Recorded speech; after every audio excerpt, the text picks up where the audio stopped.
waliopanga darsa ya mwaka huu, mpangilio ambao ni mpangilio mzuri sana, mpangilio mkubwa, mpangilio ambao yaonekana wazi utaleta matunda mazuri sana, na hivyo ndivyo inavyofaa.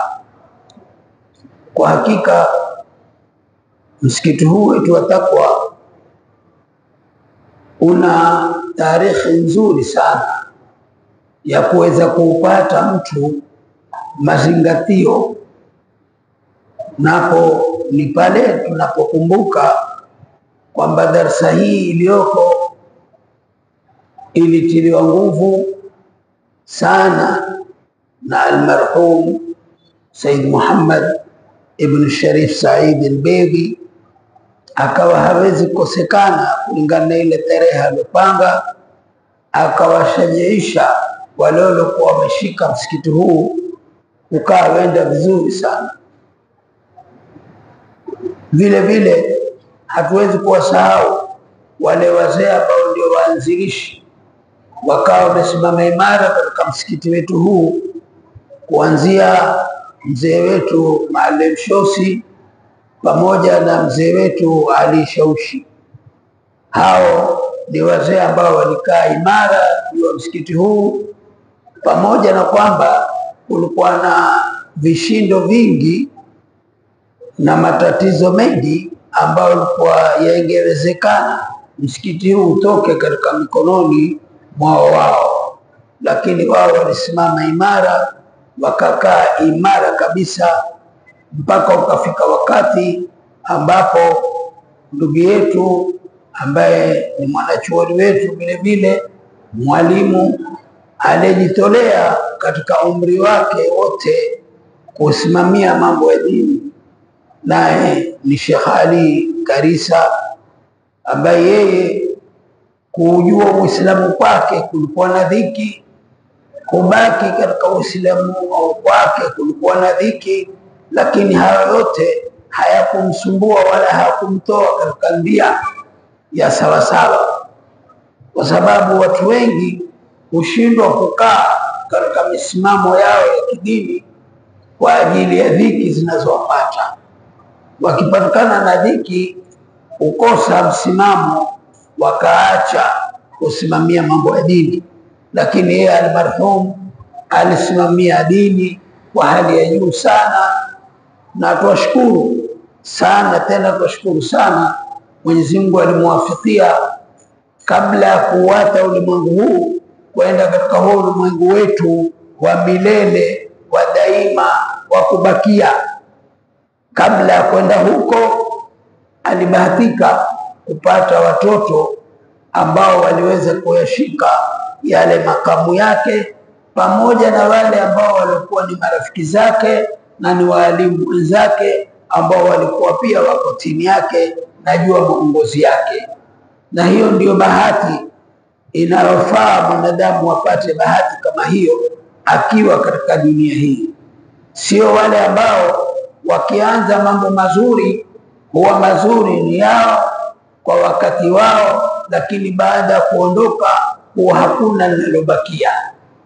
Leo wote hao tuliowataja, faili zao za kuandikwa mema hazikuweza kufungwa, zimefunguliwa, bado malaika wa kuandika thawabu wawaandikia watu hawa.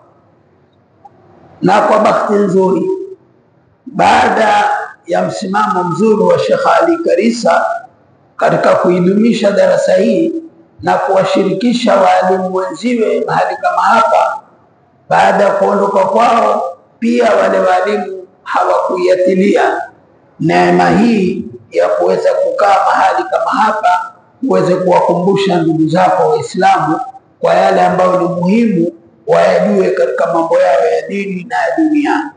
Nao ni hawa ambao tuwaona wako mbele zetu na wameweka mipango barabara kabisa, ambapo huko nyuma ilikuwa mtu ashikae huwa ni mmoja, lakini umekuja wakati tumekuwa wengi katika uwanda huu wa dawa, na imekuwa jambo lolote jema lililoasisiwa na wale waliotangulia haliwezi kukosekana, litakuwa lenye kubakia. Na kweli hata mshairi alisema walikullin min sha'wil ula harakatu walakin azizun min arrijali thabatu. Kila mmoja apendelea sana na kusimama imara na kupelekesha mambo, lakini yule atakayehesabiwa kuwa amefaulu ni yule ambaye atakuwa yeye ameikaa imara katika kupelekesha mambo haya ya dini. Na kazi zetu hizi za dawa, kulingana na sisi wenyewe tuliomo ndani ya dawa, twazijua zina misukosuko mingi, wala sizungumzi misukosuko ya kipesa, kwa sababu waalimu hawathaminiwi na pesa. Hawaambii wao vile walivyo wamebebwa na pesa, bali wao pesa ziko chini yao, wao wako juu, zile pesa wamezikanyaga. Hawadhaliliki kwa kuwa ati hawana, wao wanakaa juu wa msimamo wao vile vile. Hawaonekani wamekosa haiba yao na utisho wao kwa kuwa hawana pesa, la, haiba yao na utisho wao uko pale pale, kwa sababu wao wafanya kazi ya Mwenyezi Mungu, na ikiwa ni hizo pesa wanazopawa haziwi ndio thamani yao katika kazi wanayoifanya, kazi yao ni kubwa zaidi kuliko thamani. Ingawa kwa bahati mbaya wapo walimu wengine ambao bado kwa bahati mbaya wamejipima kulingana na pesa zao walizopawa. Ikiwa mwalimu apawa pesa kwa kuwa yeye ni ustadhi, basi siku yote atakaambiwa bwana, Ijumaa ijayo tunataka uwe khatibu, hana uzito kukujibu kukwambia mshahara ninaopawa bwana sio kuhutubu bwana wala kuswalisha. Mimi kazi yangu kusomesha, nishamaliza wajibu wangu. Kama mwaniongezea kazi, muniongezee na pesa. Wako walimu hao kwa bahati mbaya, lakini si wengi. Wengi ni wale ambao wathubutu wabaki juu ya uchache wa kile wanachokipata, lakini wao wana imani maadamu waifanya kazi ya Mwenyezi Mungu, vitu walivyovikosa wao viko mikononi mwa waja wa Mwenyezi Mungu. Kwa hivyo Mwenyezi Mungu ndiye atawapa taskhir wale wenye vitu waangalie walimu, na hilo ndio tulilonalo leo. Tukiangalia msikiti kama huu, wale waliojenga wamejenga na wamejenga mingi, na baada hapo pia huwezekana wakawa waangalia walimu kwa kichache kile kinachopatikana. Bahati mbaya kwa wakati tulionao, mambo yameharibika kiasi kikubwa sana. Wale wazazi wanaosomeshewa watoto wao, hata kama kwa mfano hakuna fee ya watoto wao, lakini ametokea mtu ampa mwalimu mshahara, basi wao huinua mikono yao, wakaweka mikono yao kando, akawa yule mwalimu hamwangalii kwa lolote. Na haya ni makosa makubwa yanayofanyika mahali kwingi. Kile kichache chako na kichache cha yule na kidogo cha yule kinapomfikia mwalimu huwa si kichache tena, huacha mtosha mwalimu kuwa na himma ya kufanya kazi ya dawa. Tukiwa tuko katika lengo la kufungua darsa ipate kuendelea mwendo wake ule ule wa kawaida wa kutoka tangu hiyo miaka tuisemayo, ambao ni miaka mingi sana, haiwezi kuwa chini ya miaka 50, itakuwa zaidi pengine, lakini mambo yaendelea na walimu wako imara. Walimu hawa hawakuitwa na tajiri fulani wakaambia hebu kaani upange mpango, la, bali walikaa kwa nia zao, kwa himma zao, wakajua Mnarani na Khairati na msikiti mwingine wote ambao iko katika twarika iwe itakuendelea na dawa, na dawa yenyewe ni kuweka darsa kama hizi. Malengo ya darsa kama hizi ni kwamba wanaohudhuria wapata faida ya kuujua Uislamu, sio ule Uislamu wa kuzaliwa, wala Uislamu wa mazoea, wala Uislamu wa kuona Uislamu kama chombo chako, waweza ukifanya vile utakavyo, waweza uswali, waweza usiswali, waweza kuja msikitini, waweza usije msikitini, kisha wewe waitwa ni Muislamu. Huo sio Uislamu unaotakiwa.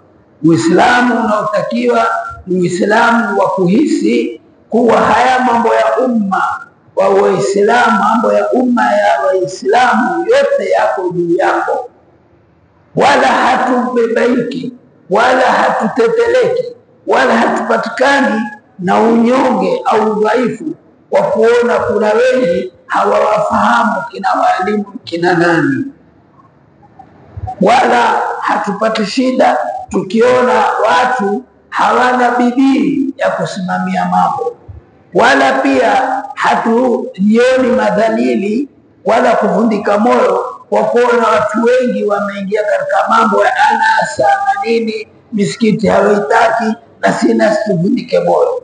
Wao wamevundika moyo, hawaji msikitini, na sisi nasi tuvundike moyo. La, hakuna hayo.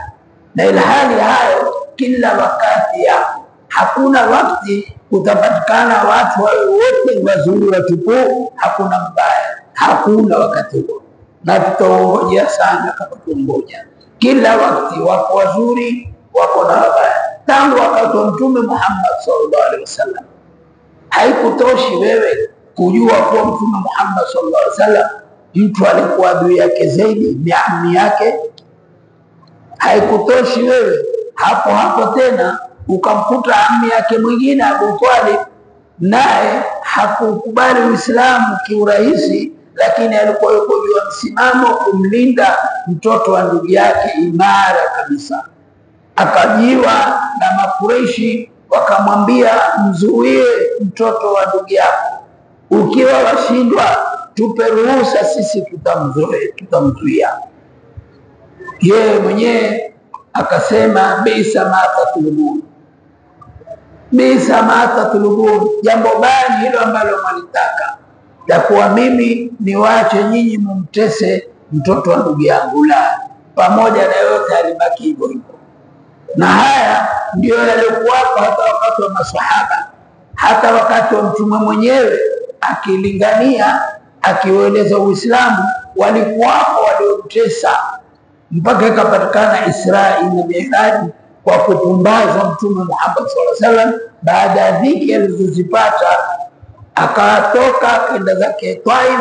Taif ikawa watu wa kule badala ya kutaraji pengine watamsikiza, wakawe ni kwenye kumpiga bawe. Wasabuhu bialsinatin badhiya waramauhu bilhijara, wakampiga kwa mawe mpaka damu zikatotesha viatu vyake. Lakini Zaid bin Haritha akawa ndio amhami Mtume sallallahu alaihi wasallam kwa kukaa mbele yake, kila lijalo jiwe limpige kwanza kabla hajampiga Mtume Muhammad sallallahu alaihi wasallam. Hawa ni wale waliokuwa wakati huo mwenye Mtume yuko, na mpaka leo hayo yako. Wako watu ambao wapiga Uislamu kwa vitendo vyao, kwa maneno yao, kwa kila njia wanazoweza, lakini Uislamu ni dini ya Mwenyezi Mungu, na Mwenyezi Mungu amekuwa dhamana kuuhami Uislamu. Hakuna namna yote kwa Uislamu ukosekane, utabaki tu. Na sisi hatuko katika mawazo kwamba tukifanyia kazi Uislamu ndio tumeweza kunusuru Uislamu. La, hii ni bahati yetu. Tumependwa na Mwenyezi Mungu, tukaambiwa kula kwetu, kunywa kwetu, kuvaa kwetu kutokamane na juhudi za kuwatetea Waislamu na kuwawaidhisha Waislamu, lakini hatuwezi kufanya lolote kwa sababu Mwenyezi Mungu mwenyewe ashachukua dhamana juu ya dini hii, akasema inna nahnu nazzalna dhikra wa inna lahu lahafidhun. Sisi ndio tulioileta hii Qur'ani, tukauleta Uislamu, na sisi ndio tutaudhamini, ambapo ni Mwenyezi Mungu Subhanahu wa Ta'ala asema maneno hayo. Na hayo ndio ambayo yatakikana kila wakati. Abdullah bin Mas'ud katika wakati wake yalipatikana kama haya tunayoona, mpaka wakati mmoja akakaa na wale waliokuwa masahaba au na tabiina wakati wake, wakamuuliza, je, waonaje bwana Abdullah bin Mas'ud, hali ilivyo na mvurugano huo, tutaweza kushika Uislamu? Mambo yakorogeka namna hii, tufanyeje? Yeye alisema neno lake mashuhuri moja, ambalo neno hilo ni muhimu sana lieleweka na kila Muislamu, nao ni pale aliposema idha dhallat al-amma fa aqim dawlat al-islam fi nafsik. Ukija wakati ukaona watu wapotea hawana hima Uislamu, wako kinyume na mafundisho ya dini, wewe usiwaangalie wao, wewe jihesabu watu wote wankwisha wakuhamu Uislamu, ulebaki wewe ndio ulebeba Uislamu peke yako. Usifikirie kuna wengine. Basi ukiwa na hayo na mawazo kama hayo, ndio utakuwa saa zote uko salama. Sote Mwenyezi Mungu Subhanahu wa Ta'ala ametupenda kwa vile kwa tumepata neema ya la ilaha illa Allah Muhammadur Rasulullah. Na lau kama si neema hiyo, tungekuwa sisi na wanyama sawa katika maumbile, hatuko sawa, lakini katika maisha yetu tu sawa na wanyama. Hayara, sote tumekuwa hayara, mithla mabthufil farashi, tumedangana, hatujielewi. Kalfarashi mabthuf, kama panzi walioapo wakajendea huku na huku. Sisi ni muhimu kama Waislamu tuushike Uislamu kana kwamba hakuna mtu yeyote mwenye kuutetea ila wewe tu. Pale utapokujia fikra hiyo, utakuwa huna shida. Kwa bahati mbaya upate mtoto hakujui wewe wala hujui Uislamu, kwa utakuwa hupati dhiki. Wewe wajua mimi kazi yangu ni kushika Uislamu, na huyu nishamuongoza mpaka mahali fulani basi. Na ni wajibu kila Muislamu awe atakuwa uenda mbio katika kuutangaza Uislamu. Si mashehe peke yao wala walimu peke yao, yatakana kila mtu awe aona ni wajibu wake kuutangaza Uislamu. Utautangaza vipi Uislamu? Utautangaza Uislamu kwa lile ulijualo katika Uislamu. Utautangaza Uislamu katika matendo yako na tabia zako, na kila ulifanyalo iwe ni la Uislamu, mpaka ufike daraja iwe mtu akikuona wewe au na Uislamu.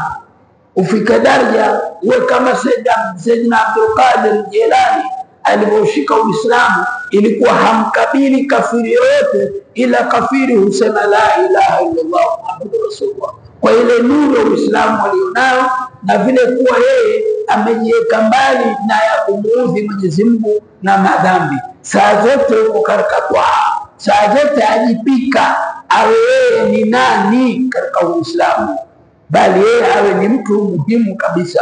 Kile ulicho nacho chochote, kama asemavyo Mtume, balighu anni walau aya, fikisha neno langu kwa kadri ya ule uwezo wako, walau aya, hata kama ni aya moja. Pale utakapomuona mtu si Muislamu na waishi naye na rafiki yako, usione dhiki kumwambia siku moja, kwa nini ndugu yangu huyu Muislamu wewe? Tabia zako nzuri, mwendo wako mzuri, mambo yako yote mazuri, umpungua kitu kimoja tu ndugu yangu. Hebu ingia katika Uislamu upate na nuru ya Uislamu.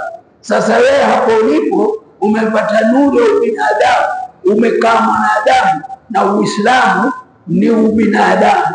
Aliye Muislamu yote ndio binadamu kamili, binadamu mwenye faida ya kupatikana katika ulimwengu, kwa sababu kuna wengine wamepatikana katika ulimwengu na Mungu amewaumba, amewaleta katika ulimwengu, lakini hakuna faida yoyote kwake wala kwa wengine.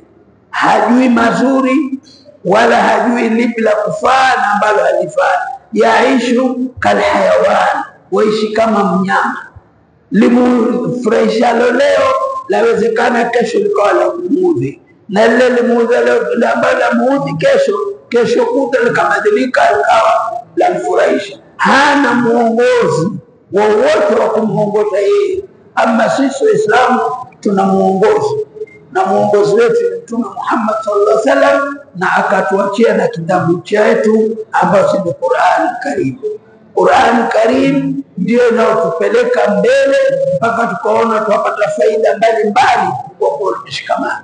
Na yoyote mwenye kushikamana na ambalo laweza kumuokoa na kumpeleka mahali mazuri, bila shaka atafaulu na atakwenda mahali pazuri. Hata mwenye biashara akivundika moyo akawa hashikamani na biashara sawasawa, hatafuti kila mbinu za kuinua biashara yake, yeye pia atashindwa. Na kila umuonaye alifaulu katika ulimwengu huu ni yule ambaye lililokubali kama hili litaniongoza, atalishika na kweli litamuongoza. Lakini ukishika kitu na huku roho yako haiko itminani, huna umakinifu, hujakatikiwa kama hili ndio linifalo, basi mara nyingi utaathiria mbali. Ikiwa mwalimu pale ukisomesha, pale ukiswalisha, pale ukitoa darsa, ndivyo ulivyo ukitoka nje. Sio vile ulivyokuwa msikitini vingine, ukitoka nje ubadilika uko mwingine. La, wewe ni Muislamu msikitini, ni Muislamu barabarani, ni Muislamu popote ulipo. Aliye Muislamu apata kiigizo kizuri kwa wewe Muislamu, na ambaye si Muislamu apate utisho wako kama Muislamu. Uislamu ni haiba, Uislamu ni utisho. Itakuwaje leo Muislamu uzunguke uonekane na asiyekuwa Muislamu, na hata ambaye Muislamu hapati athari yoyote kwako? Utakuwa Uislamu wako hujakuwa sawa sawa. Wakati gani utajua Uislamu wako uko sawa sawa? Pale utakapomuona mwenzio Muislamu akikuwa mkua, mkitikiana, yakwambia mashaallah ndugu yangu, naona nuru kabisa, mambo yako mazuri wewe. Na asiyekuwa Muislamu wamuona hivi, yuko nyuma yako, ataka wewe muongoze katika mambo yako. Bali saa nyingine si ajabu akwambia, mimi na haja tuzungumze na wewe, mimi nakuona wewe mtu mzuri, nataka nizungumze, kueleze matatizo yangu, nione utamtatulia vipi. Nini lilofikisha hiyo? Ni daraja yako wa kushika Uislamu. Lakini leo sisi Waislamu na wasiokuwa Waislamu tukitangamana, hata huwezi kujua Muislamu yupi na ambaye si Muislamu yupi, kwa sababu tabia zetu na mwenendo wetu iko sawa sawa na wale wenzetu ambao sisi ilikuwa takana tusiwe hivyo, si tuwe tofauti. Popote mtu anapotuona aone ameuona Uislamu. Iwe wewe ukiwa uko mahali mtu aona ni Qur'ani yatembea, si wewe unayetembea, ni Qur'ani. Na haya yatatokamana na vitendo vyako na hulka zako na ule muamala wako mzuri na wale Waislamu na wasiokuwa Uislamu. Uislamu ni dinul insania, ni dini ambayo yajua ubinadamu, na binadamu yoyote hata asiyekuwa Muislamu amepata sharafu ya kuwa mwanadamu. Kwa hivyo wewe ni wajibu wako kumpa haki yake yule asiyekuwa Muislamu, ili akujue Muislamu wamwangalia vipi asiyekuwa Muislamu, wamtambua vipi asiyekuwa Muislamu. Yule asiyekuwa Muislamu awe saa zote aona akikuona wewe ampata kiongozi chake.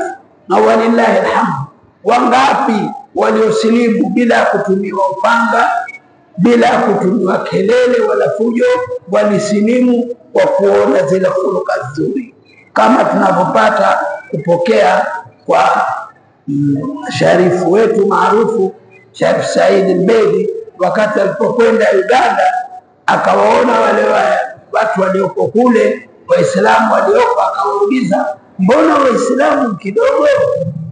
Wale watu wakasema hawataki Uislamu. Sharifu akasema nyinyi ndio hamjawapa Uislamu, lakini wao hutaka Uislamu. Hakuna kiumbe chochote kilichoumbwa na Mwenyezi Mungu ambacho hakitaki Uislamu. Maadamu ni ibn Adam, ni mwanadamu, hautaka Uislamu, wala hawezi kuongozwa na usiokuwa Uislamu.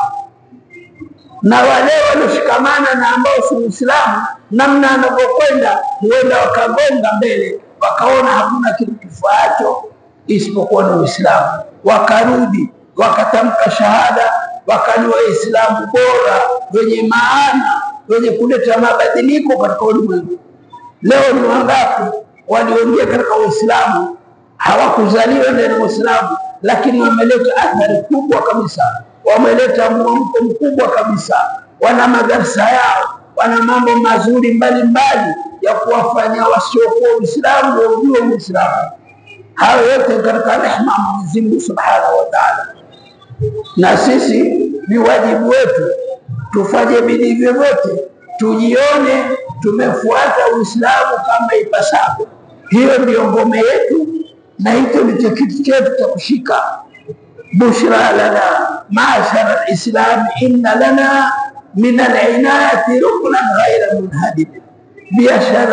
Bishara nzuri, habari nzuri ni sisi tujue tumeshika Uislamu, Uislamu ambao huo ndio kitu chenye kutuokoa sisi katika mambo yetu ya kidunia kabla ya akhera.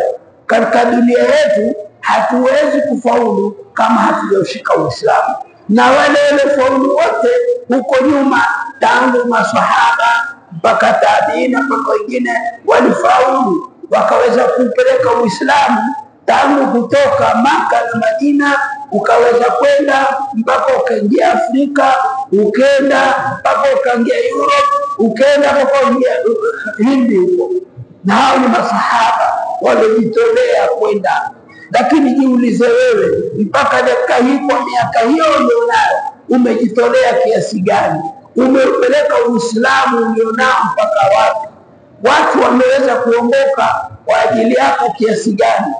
Hayo ni mambo ambayo lazima kila saa ujiulize, uone umefanya nini.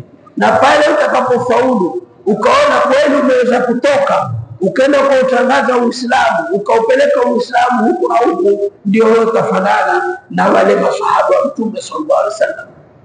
Wakati wa Sayyidina Muhammad sallallahu alaihi wasallam masahaba walijitolea.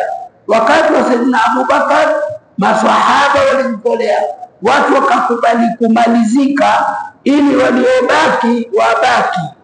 Lakini ulipokuja wakati ikawa watu hawako tayari kumalizika, wao hawakubaki, na waliokuja pia hawakupata sharafu yote ambayo ndio sisi. Sisi hatuna sharafu yote kwa sababu hatuko tayari kujitolea na dini. Hatuko tayari kutoa time zetu kuutetea Uislamu.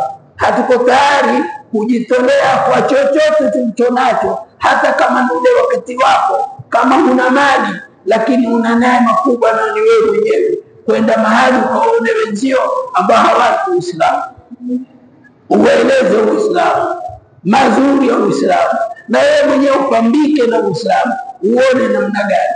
Lakini leo kwa bahati mbaya, wacha sisi kutoka kupeleka Uislamu huko mbele kupate kupanuka Waislamu wengi, hata ndani ya nyumba zetu hatujautangaza Uislamu.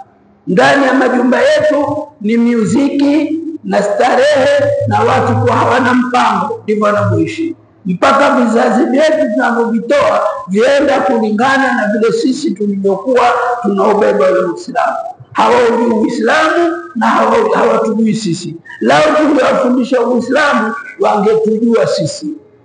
Miongoni mwa mafundisho ya Uislamu waambiwa wewe pale ukifanya maasiya ushamruhusu aliye nyuma yako naye afanye maasiya. Ndio Mtume akasema birru abaakum tabarrukum abnaakum waifu taifa nisabukum, watendeni zema wazee wenu nanyi atawapa watoto wawatendeni zema nyinyi. Na alafu ifu, jiwekeni mbali na madhambi, taifa nisabukum, wake zenu pia atakuwa mbali na madhambi. Leo sisi kwa sisi wenyewe tumejitotesha na uchafu wa madhambi ya zina na mambo kadha kadha. Tukija kwa wake zetu nao ni hivyo hivyo. Ushamruhusu ule mkeo, ujue au usijue, ushamruhusu naye amkosee Mwenyezi Mungu, kwa sababu akuona wewe uko katika twaa. Lakini akikuona wewe uko katika twaa, wewe utabaki katika twaa. Leo sisi katika Qur'an tuna sura nzima ambayo ni Suratul Kahfi, yatuzungumzia vijana waliojitolea baada ya kupatikana mfalme dhalim ambaye hautaki Uislamu, wakajitolea wakaushika Uislamu mpaka mwisho wa kwisha ikabidi watoke mji. Wewe ni siku gani nafsi yako ili kuzungumzia kwa hii hali ulio kama Muislamu si hali ambayo Muislamu atakana awe hivi. Ni siku gani ulizungumzia hilo? Ni suluhisho gani ulifikiria? Ni ndia gani ambayo wafikiri itaweza kukupeleka njia sawa sawa? Wale wenzetu walifika wakati mpaka ikawa hata kukaa katika ule mji haiwezekani, wenda zao wakimbia kwa ajili ya kuhami Uislamu, si kwa ajili ya kujihami wao. Wenda wala hawajui wenda wapi, wenda wala hawajui watakula nini, wenda wala hawajui watalala wapi. Lakini kwa rehema Mwenyezi Mungu, kwa kuwa wale walikuwa wameushika Uislamu wao sawa sawa, wakaenda mpaka wakaenda kakuta kuna pango, wakaona waingie ndani watekeleze ibada zao. Na kwa kuwa wao walikwenda hapo ndani kwa ajili ya dini na kuokoa nafsi zao ili wasibaki na wale waovu, Mwenyezi Mungu aliwapa usingizi wa miaka 300 na zaidi. Wakawa ndani, na Mwenyezi Mungu asema mukalibu dhata al-yamin wa dhata al-shimal wa qalbuhu basitun dhira'aihi bil wasil. Walikuwa na mbwa wao, wakaambwa yuko nje ya ule uwanda, ameweka mikono yake namna hii, naye pia akapaa usingizi wa miaka hiyo yote. Ikawa watu kila wakipita, wakenda wakiangalia, waona macho yao yako wazi ya pepesa, wajua watu wanalala. Basi ikapita karne na karne, miaka 300 ni mingi, mpaka Mungu alipokuwa ashajua sasa hawa yule maliki mfalme muovu ashaondoka, sehemu ni nzuri. Baada ya miaka 300 akawaamsha. Walipoamshwa ikawa waulizwa, mwaona mkaa siku ngapi? Wao waona kama siku 1 au 2 au siku 3 au siku 9. Wengine wasema mimi naona kama nalala usiku, asubuhi naamka. Kumbe wamelala miaka 3. Haya yote nini? Ni kwamba wewe ukimshika Uislamu sawa sawa, Mungu atakunusuru. Ikiwa Mungu amesema au nusuru Uislamu, wewe ulioshika Uislamu, kwa nini asikunusuru? Atakunusuru kwa njia yoyote. Mpaka wao walipoamka, katika wao mmoja wao akamwambia mwenziwe, hebu chukua hizi senti endo kanunue chakula wasikiandaa. Miaka 300. Lakini alikuwa Mwenyezi Mungu ageuza hivi, akiwageuza hivi. Akifika madukani, akitoa senti, watu badala ya kuozia vitu, watu waangaliana, senti hizi si za mfalme kadhaa alikuwa bali miaka 300 iliyopita. Hawa watu wanzitoa wapi senti hizi? Ikawa ile kwenda kununua vitu, badala ya vitu waona watu wakazana zile pesa wakiziangalia, kila mmoja angalia senti akimpa mwenzie, unsikia habari hii, unsikia habari hii. Lakini yote ni katika ile nusura ya Mwenyezi Mungu. Wewe ukiwa mwalimu, ustadhi, ukajiona katika shida, hata shauri ya kwamba hii shida haitaendelea, iko wakati itakatika, maadamu uko sawa sawa katika siratul mustaqim. Maadamu wewe ukujipima na zile pesa unazopata kila mwezi, umejipima na wajibu uliowajibu kwako ufanye hivyo, ndivyo ulivyojipima. Maadamu umejipima na hivyo, senti kwako haina thamani wala haina uzito, na senti zitakujia badala ya wewe kuzifuata. Hiyo ndio ahadi ya Mwenyezi Mungu, na hiyo ndio nusura ya Mwenyezi Mungu. Na watu walifaulu walipokuwa wako namna hiyo. Lakini kwa sasa tumeingiwa na uvivu katika wakati ambao mambo yamepunguka sana. Misikiti mizuri mizuri, mazulia safi, ukitoka nje mabarabara mazuri, hakuna wanyama wabaya. Watu wameishi katika wakati uliokuwa mzito, na waliuhami Uislamu, waliufanyia kazi Uislamu katika wakati ambao huwezi kutoka hapo kwenda mji mwingine isipokuwa utapambana na mandogo, upambane na mafisi, upambane na kila wanyama wabamba watakakula wewe. Na wangapi wakati huo uliopita walioliwa na wanyama, walepetea hukujulikana watu, lakini Uislamu hawakufuata. Lakini sisi kwa bahati mbaya mpaka dakika hii majumbani mwetu hakuna Uislamu hata nde. Kafiri yoyote asiyekuwa na dini akaja akatembea ndani ya nyumba yako, si ajabu asione hata kitabu cha Mwenyezi Mungu msahafu ndani ya nyumba yako. Si ajabu asione chochote cha kukujulisha kuwa wewe ni Muislamu uliotembelewa na yule ambaye si Muislamu, wewe na yeye mko sawa sawa. La wewe na nyumba yake kumtembelea, utakuona kama kulivyo kwako. Sasa ilikuwa wewe na yeye mko sawa sawa, nusura ya Mwenyezi Mungu itakuja wapi? Na hii ndio sababu ukaona mara Mwenyezi Mungu atupa mitihani, tuwapata watoto wasiotuelewa, wasiotufahamu, wasiofahamu Uislamu. Wako kama ambao hawako, uwazaa kama ambaye hukuwazaa. La wapita mbele yako, waona haya usiyokuuliza ni mtoto wa nani huyu, ukasema ni mwanangu. Kichwa chake kinyolewa namna ambayo huridhiki na iwala kwako, wavaa kwako, na usubutu kumwambia jambo lolote. Mbali vitendo vingine mbalimbali ambavyo ni vibaya zaidi. Huu ndio hali tulionayo. Wape sisi tuko katika hali ya muda kama huu, na hatutatoka katika hali hii, na watoto wetu tutawarithisha hali hii ila ayaritha Allahu al-ardha wa man alaiha, ambapo sivyo. Lazima saa zote usikate tamaa, kuwa na matarajio kwamba mambo yatakuwa mazuri, lakini wewe simama imara tu. Ndio tukasema walikullin min ash-sha'wi al-ula harakatu walakin azizun min ar-rijali thabatu. Ukikaa imara na mambo yatakuwa imara, ukikaa goigoi na mambo yatakuwa goigoi. Nyumbani kwako ukiwa kuna sharia, wafanywa kila jambo, utakuwa hivyo. Nyumbani kwako ukiweka sharia, utakuta mtu akiingia pale alazimika kwenda vile ulivyopanga. Lakini sisi hatuna hayo. Ndio kabisa, hatuna mipango. Huu sio Uislamu tulioathiwa na Mtume Muhammad sallallahu alaihi wasallam na masahaba zake na tabiina. Uislamu utakaniwa Uislamu wa watu wasio na kitu kinaitwa kuchoka, ndio kutetea Uislamu. Wasisikie wamemalizika kwa ajili ya Uislamu, wasisikie wewe umaliziki bwana kwa kutetea Uislamu. Hatujapata hata tarehe ya mmoja aliyekwenda mbio kwa ajili ya Uislamu akamalizika akakorofishika.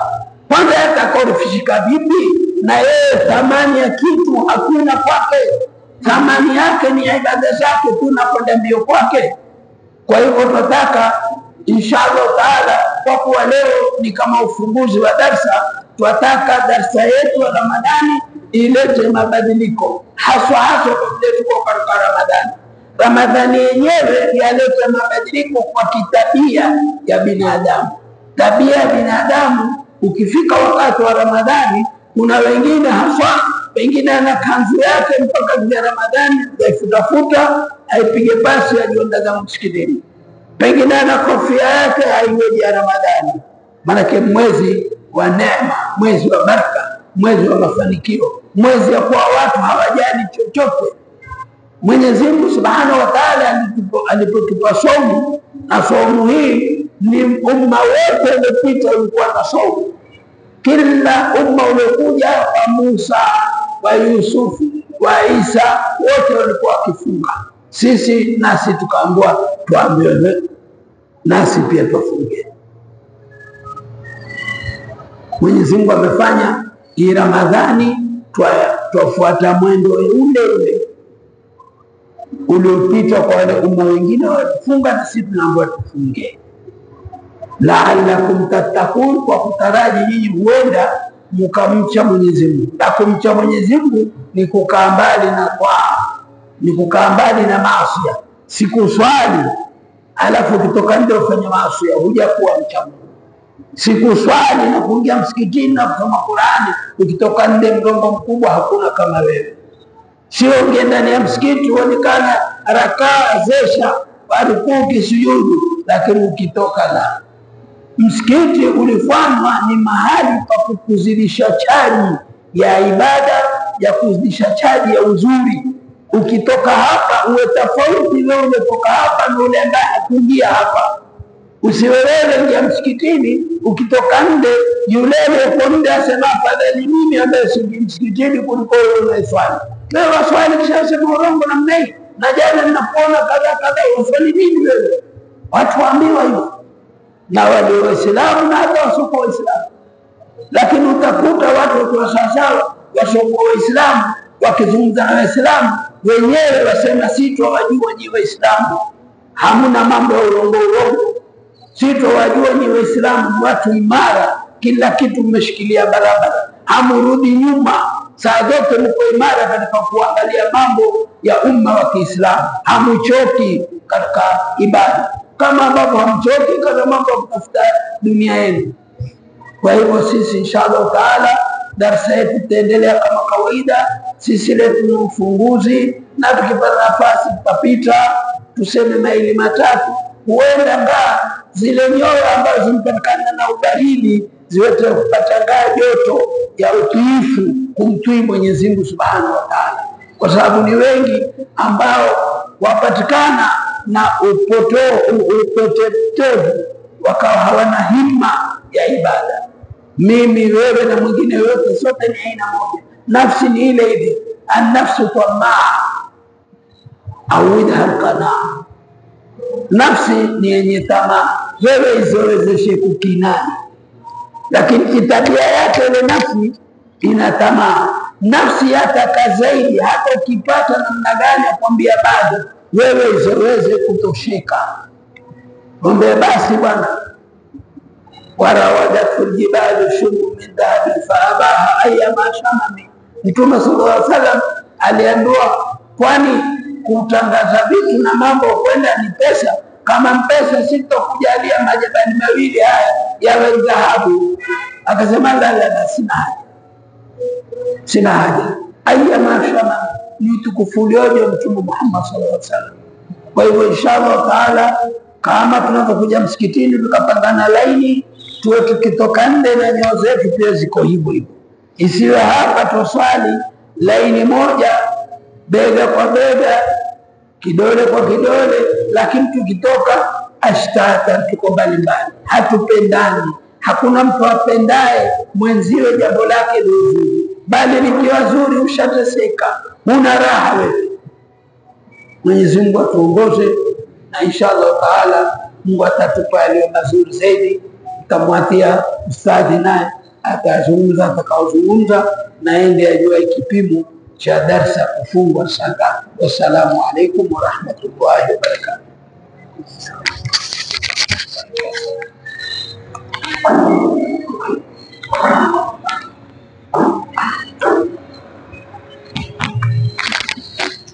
وعليكم السلام ورحمة الله وبركاته. بسم الله الرحمن الرحيم.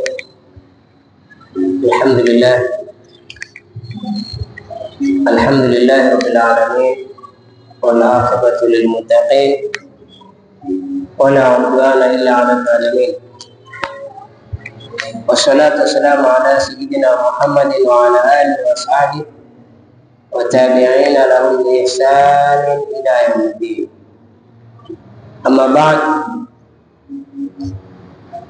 natumai tumesikia mengi kwa kudwa yetu, baraka yetu, wanachuoni wetu Sharif Salim, na sisi tumependa yeye afungue darsa, alafu sisi tuendelee na moja ama mawili na darasa inshallah. Wallahi alhamdu, kama alivyotangulia kutueleza kwamba darasa la mara hii lina mipango ambayo kwamba wallahi alhamdu imekamilika, na mipango hii haijaanza mara hii, ila imeanza mwaka jana, na inshallah Allah akiweka hai itakuwa ni yeye kuendelea mpaka nasi pale atakapokwenda katika uhai wetu inshallah. Kwa kila siku ambao kwamba itakuwa ni mwezi mtukufu wa Ramadhani, kwa kila siku atapita shekhe miongoni mwa mashekhe kutembelea katika msikiti Taqwa ama hapa kwetu msikitini, kutueleza yale ambayo kwamba kajaliwa na Allah subhanahu wa ta'ala kutueleza. Hiyo ni barnamij ambayo kwamba ama ni mpangilio ambao kwamba umepangwa na kwamba kila siku baina hapa na Masjid Khairat kuna shekhe yoyote yule katika wale waliopangwa watakuwa ni wenye kupitia dhuhuri, watakuwa ni kwa msikitini wa Khairati baada dhuhuri, na baada al-asr inshallah watakuwa ni hapa kwetu Masjid Taqwa inshallah. na walilahi alhamdu, naona kwa langu wa kulia mashekhe amejazana, sijui nizungumze nini ama nizungumze dakika ngapi, naona wape nafasi. Ama kwa vile leo ndio mwanzo, tutatoa taarifa tu ama tajulishana ya kwamba mada ambayo kwamba nimekusudia kueleza kwa mwaka huu ni kueleza sunna za Bwana Mtume Muhammad sallallahu alaihi wasallam.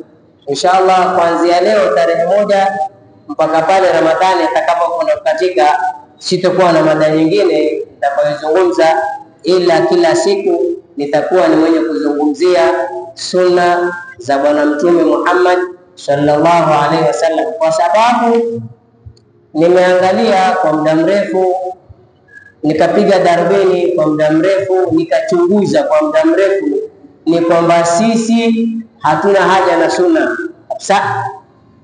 Sunna hatuna haja nazo, na sunna ni kitu kimoja muhimu sana ambacho kwamba twawajibika sisi ama ni sunna kwetu kutekeleza, kwa sababu ya kuiongezea mapato kwa Allah subhanahu wa ta'ala. Lakini ukiangalia mtu kashasali faradhi yake kamaliza, huyo kapenda zake, hajui imekubaliwa, hajui haikukubaliwa, hajui iko vipi, ina viraka ina nini na nini, sio njaa zake, kwa sababu asema nishatekeleza faradhi, basi sina haja tena ya sunna, ambayo kwamba ni kinyume na mafundisho ya Bwana Mtume Muhammad sallallahu alaihi wasallam.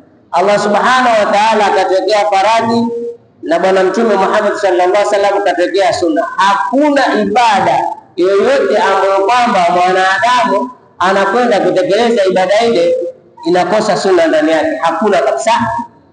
Ni ibada zote ambazo kwamba zimekwenda kufungamana na faradhi, basi ndani yake kuna sunna.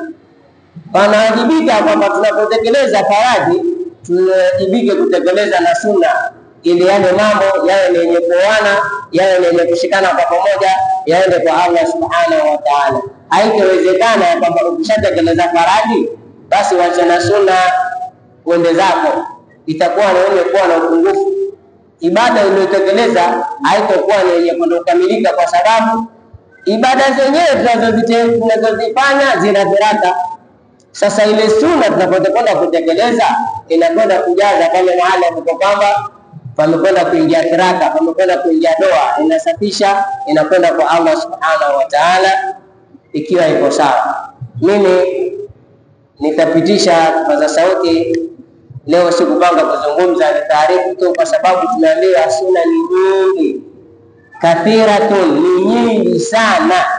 Hata tukajaribu kuzitekeleza ama tukajaribu kuzifanya vile na tutakikana kuzisoma zote kwa pamoja, hatutoweza. Lakini almuhimu tutachukua zile moja ama mbili ambazo kwamba Allah subhanahu wa ta'ala atatuafikia kutekeleza sunna kama hizo, na inshallah tuelezeane kuanzia kesho biaunillahi.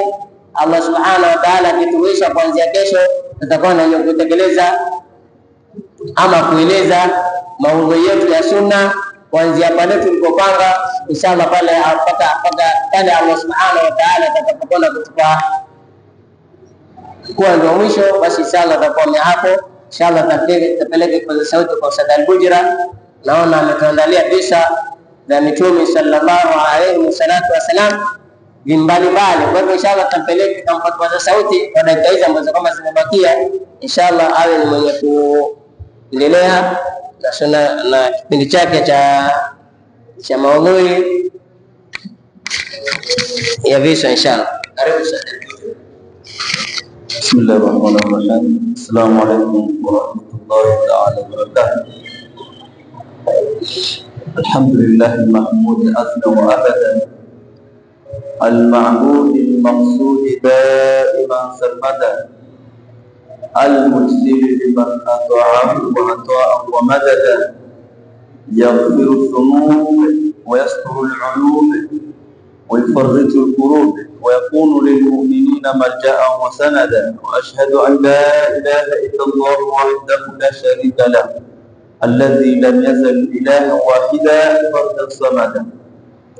Wa ashhadu anna sayyidana wa nabiyyana Muhammadan 'abduhu wa rasuluhu alladhi irtadahu 'abda wastafahu habiba wa sammahu Muhammadan وعلى آله وأصحابه وسلم تسليما أبدا. أما بعد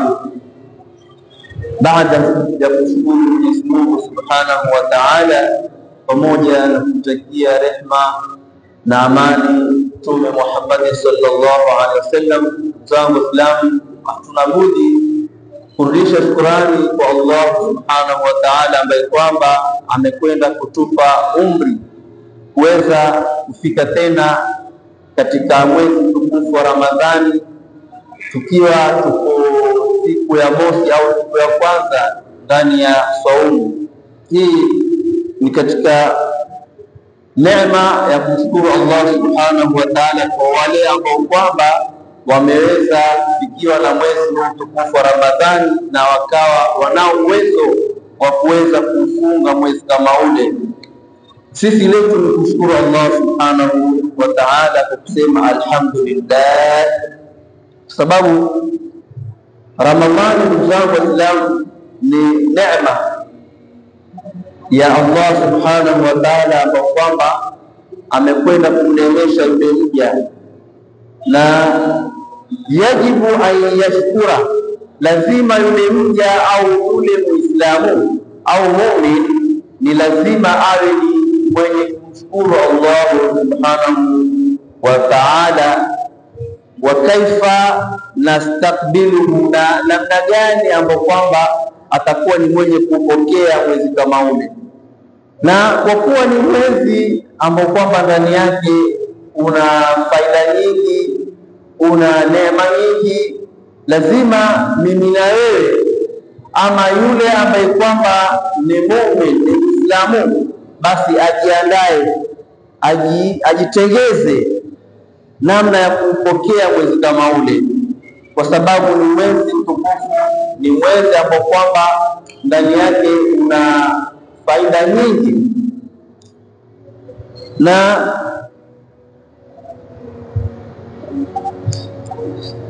tuambiwa aupokee mwezi biniyatil khaliswa, mtu afaa kupokea mwezi wa Ramadhani kwa ile nia ya kuweza kutakasika, bisiyami Ramadhani imanan wa ihtisaban, kwa kufunga ule mwezi wa Ramadhani kwa imani na kutarajia thawabu mbele ya Allah Subhanahu wa Ta'ala, si kwa kupokea au kufunga mwezi wa Ramadhani kwa kuonyesha watu wengine kwamba wewe wafunga, unafanya ibada kama hii kwa ajili ya Allah Subhanahu wa Ta'ala, huku atarajia kupata thawabu mbele ya Allah Subhanahu wa Ta'ala.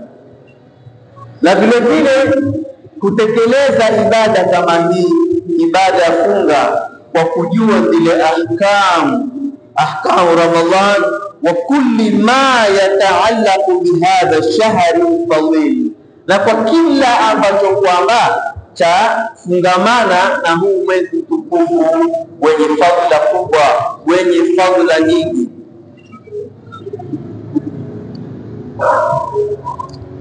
Tuambiwa bilmubadarati ila tauba as-sadiqa, kama qala Allah Subhanahu wa Ta'ala, wa tubu ila Allah jami'an ayyuha al-mu'minun la'allakum tuflihun. Wewe ambaye kwamba utakuwa ni mwenye kutekeleza ibada ya funga au mwenye kupokea huu mwezi wa Ramadhani, tuambiwa uwe ni mwenye kufanya haraka katika kutubia kwa yale ambayo kwamba uliyafanya yenye kumkosea Allah Subhanahu wa Ta'ala, kama alivyosema Mwenyezi Mungu Subhanahu wa Ta'ala, watubu ila Allah jami'an. Mwenyezi Mungu akatoa amri kama hii akituamrisha kwamba tuwe ni wenye kutubia, tuwe ni wenye kurudi kwa Allah Subhanahu wa Ta'ala, akisema watubu ila Allah jami'an, tubuni kwa Mwenyezi Mungu nyinyi nyote, ayyuhal mu'minun, enyi ambao kwamba ni waumini, la'allakum tuflihun, hakika kishatubia kwa Allah Subhanahu wa Ta'ala basi mtakwenda kufaulu. Na katika aya nyingine Mwenyezi Mungu Subhanahu wa Ta'ala anasema ya ayyuhalladhina amanu tubu ila Allahi tawbatan nasuha asa rabbukum an yukaffira ankum sayyi'atikum wa yudkhilakum jannatin tajri min tahtiha al-anhar. Mwenyezi Mungu anasema tena, enyi ambao kwamba mumeamini, tubieni kwa Mwenyezi Mungu taubatan nasuha, tauba ya kukata. Asa rabbukum, wenda mola wenu, ayukaffira ankum, akawafutieni madhambi yenu, ayukaffira ankum, akawasameheni sayiatikum, madhambi yenu, wa yudkhilakum jannatin tajri min tahtiha al-anharu, na akawaingizeni nyie katika pepo ambayo kwamba chini yake inapita mito. Kwa hivyo ndugu zangu Waislamu, lazima tujitakase na tutubie kwa Allah Subhanahu wa Ta'ala, na tuyafanye yale ambayo kwamba Mwenyezi Mungu Subhanahu wa Ta'ala atakuwa na huruma nasi na atakuwa ni mwenye kutufutia madhambi na kutuingiza katika pepo yake, ambayo kwamba amekwenda kuiandaa pepo kama hii kwa wale waja ambao kwamba watakuwa ni wenye kufuata maamrisho yake. Na pia vile vile ndugu zangu Waislamu, tuambiwa tuwe ni wenye kupokea au kukaribisha mwezi kama huu bitakhallusi min jami'il munkarati min kadhibin wa ghibatin wa namimatin wa fahshin wa dhina'in wa ikhtilafin baina ar-rijali wan nisaa. Tuwe ni wenye kutakasika kwa yote yale ambayo kwamba ni yatakuwa ni miongoni mwa munkarati, maovu, kutokamana na urongo. Tusiwe ni wenye kuzungumza urongo, wa ghibatin, na kusengenya na kutongea au kutongea, wa fahshin, na maovu, kufanya mambo ambayo kwamba ni ya kiuovu, wa ikhtilafin baina rijali wan nisai, na kujumuika ama kuchanganyikana baina ya wanaume na wanawake. Yani haya ni katika ile mambo ambayo kwamba hayafai. Sasa kwa yule ambaye kwamba ni mwenye kutekeleza ibada hii ya funga, au ni mwenye kuepukana na mambo kama haya, kwa sababu Mwenyezi Mungu Subhanahu wa Ta'ala amekwenda kutukataza. Na kwa yule ambaye kwamba atakuwa ni mwenye kufunga na akayafanya haya, basi atakuwa hana saumu, wa ghairi dhalika, na mengineo ambayo kwamba yasiokuwa haya, mimma naha Allahu wa rasuluhu, kwa yale ambayo kwamba Mwenyezi Mungu Subhanahu wa Ta'ala amekwenda kuyakataza pamoja na mtume wake. Kwa haya machache inshallah nitakomea hapa, na huu ni katika mukaddima kama tulivyosikia Ustadh Shafi asema. Darasa langu ni kuzungumzia viswa vya manabii, lakini leo ninazungumza haya kwa sababu ni katika ule mukaddimati. Inshallah kesho tutaanza katika vile viswa ambavyo kwamba tumekwenda kupangiwa tuwe ni wenye kuzungumzia. Wa ila huna antahi wa aqulu lakum wassalamu alaykum wal afwa minkum. Al-Fatiha. Bismillahirrahmanirrahim. Alhamdulillahirrahmanirrahim. Iyyaka na'budu wa iyyaka nasta'in. Ihdinas siratal mustaqim. Siratal ladzina an'amta 'alaihim ghairil maghdubi 'alaihim waladdallin. Amin. Ustaz.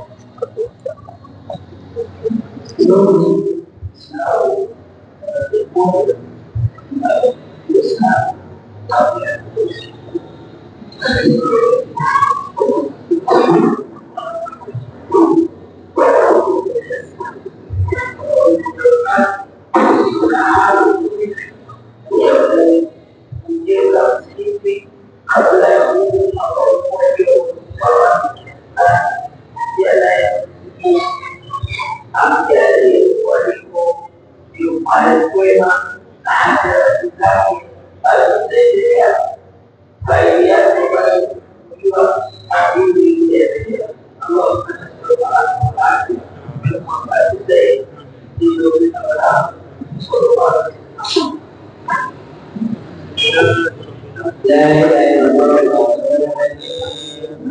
إله إلا الله رب العرش العظيم. لا إله إلا الله السماوات والأرض لا شريك له. لا إله إلا الله السماوات والأرض لا شريك له. لا إله إلا الله العزيز الحكيم. لا إله إلا الله رب العالمين. لا إله إلا الله السماوات والأرض رب لا شريك له. لا إله إلا الله العزيز الحكيم. لا إله إلا الله رب العالمين. لا إله إلا الله السماوات والأرض رب لا شريك له. سبحان ربك رب العزة عما يصفون. سلام على المرسلين والحمد لله رب العالمين.